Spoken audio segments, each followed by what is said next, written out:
Apakah kamu bersedia membiarkan api Kristus mengubahmu? Bahkan ketika itu terasa tidak nyaman? Selamat berjumpa, saudara-saudari. Ini adalah pertanyaan refleksi kita untuk hari ini. Holy Spirit, make my heart open to the Word of God. Make my heart open to goodness. Make my heart open to the beauty of God every day. Amen.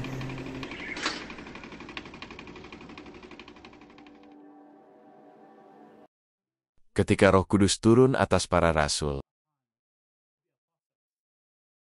lidah-lidah seperti api hinggap pada mereka, dan mereka mulai berbicara dalam berbagai bahasa. Itu berarti bahwa api Roh Kudus memperbarui dan memberi kuasa. Ia mengubah hati yang takut menjadi saksi yang berani.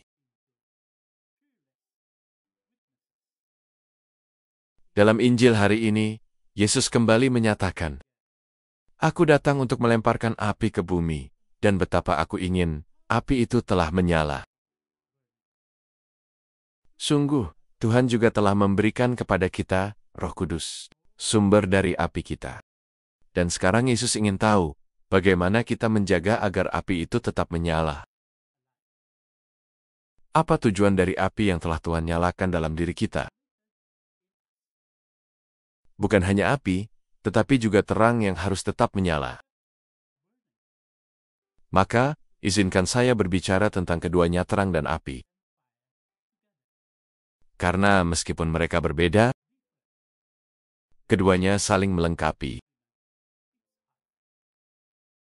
Ketika kita mengikuti Kristus, kita dipanggil untuk menjadi terang dan api bagi dunia. Api adalah lambang penyucian dan perubahan. Ia melambangkan penghakiman dan kuasa Roh Kudus di dalam diri kita. Apakah api Sang Penempa sudah mengubah kita? Tuhan mengungkapkan keprihatinan mendalam terhadap kita, sampai misi dan tujuannya tercapai. Maka, proses itu bisa membawa rasa sakit dan perpisahan karena kita dipanggil untuk dipisahkan dari dunia dan bersatu dengan Kristus.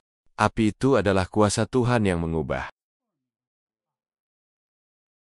Mengikuti Yesus bukan soal kenyamanan, melainkan keberanian dan komitmen untuk berubah. Namun api saja tidak cukup. Kita juga memerlukan terang kebenaran yang menuntun hasrat kita untuk berubah dan melayani. Api bekerja di hati, sementara terang menyinari pikiran kita. Api itu kuat, ia membakar, menyucikan, dan mengubah. Sementara terang itu lembut. Ia bersinar, menyingkapkan, dan menuntun. Tanpa terang, api kita kehilangan arah. Tanpa api, iman kita menjadi dingin. Terang menunjukkan jalan. Api memberi kekuatan untuk menapakinya. Sebuah peperangan rohani sedang berkecamuk di tengah kita, meski mungkin kita tidak menyadarinya. Inilah yang diinginkan musuh. Agar kita tidak merasa ada konflik dan kehilangan rasa mendesak. Untuk menyalakan api kita. Agar kita melupakan peperangan itu dan melalaikan peran kita dalam menjaga nyala api.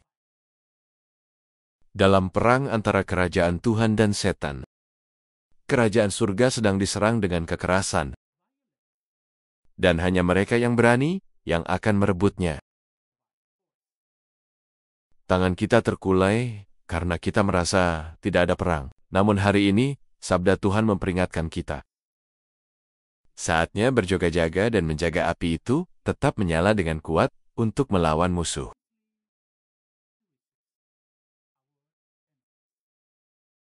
Inilah perjuangan setiap orang Kristen. Pekerjaan Bapa juga adalah tanggung jawab anak-anaknya. Karena itu, tugas kita adalah membela kerajaan. Kita bukan hanya anak angkat Tuhan. Kita juga pasukannya. Kita seharusnya menaklukkan wilayah-wilayah baru, bukan membiarkan kerajaan kita direbut. Pasukan Yesus seharusnya maju menaklukkan, karena Ia telah memberikan segala yang kita butuhkan untuk berdiri teguh. Namun terlalu sering, kita menjadi bersemangat untuk hal-hal duniawi. Tidak siap dan tidak diperlengkapi untuk peperangan rohani. Kadang kita bahkan tidak mengenali siapa musuh kita. Jangan tunggu musuh menyerang kita. Mari kita menyerang balik lebih dulu. Di tengah pertempuran ini, Yesus bertanya, "Apakah apimu masih menyala? Apakah engkau telah diubah untuk menginspirasi?" Injil hari ini kembali menggugah kita, sebab musuh bersembunyi di balik godaan kenyamanan dan kemudahan. Kita harus memohon kepada Roh Kudus untuk menyalakan kembali semangat, gairah, dan keberanian kita. Perang rohani mungkin tidak terlihat, tetapi nyata. Kejahatan terus mengikis nilai-nilai kita. Ketika hidup terasa gelap dan api kita dingin dan bimbang, percayalah bahwa api Tuhan masih menyala, meskipun tampak seperti bara kecil. Carilah sumbernya, dan itu akan menuntunmu kembali pada kebenaran ilahi, janji, dan kuasa-Nya. Kita semua membawa terang dan api Kristus. Kebenaran dan api yang bukan hanya mengubah, tetapi juga menggerakkan kita untuk berbelas kasih dan menjadi saksi. Ketika kita lalai berdoa dan melayani, api kita akan padam. Semakin kita dingin, semakin sedikit kita menginspirasi. Padahal, mungkin saja api seseorang bergantung pada diri kita. Jika seorang ayah menyala dalam iman, seluruh keluarganya akan menyala. Demikian pula pemimpin jika ia menyala, maka anggotanya pun akan ikut menyala. Marilah kita berdoa dalam nama Bapa dan Putra dan Roh Kudus. Amin.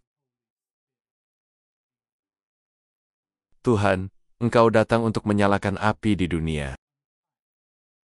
Nyalakan kembali semangatku, sebab perang rohani sedang berkecamuk. Penuhi hatiku dengan kasih, agar yang lemah dan miskin tidak menjadi mangsa kejahatan. Tantang aku untuk menanggapi Injil yang selalu hidup, untuk diutus dan dikuatkan. Semoga apimu membakar habis segala keegoisan dalam diriku, sehingga apiku dapat menyalakan api orang lain. Dan terangmu di dalamku menginspirasi mereka. Amin. Dalam nama Bapa dan Putra dan Roh Kudus. Amin. Tuhan memberkati keluargamu, saudara-saudari terkasih. Tuhan memberkati Gereja Katolik kita dan komunitas Couples for Christ.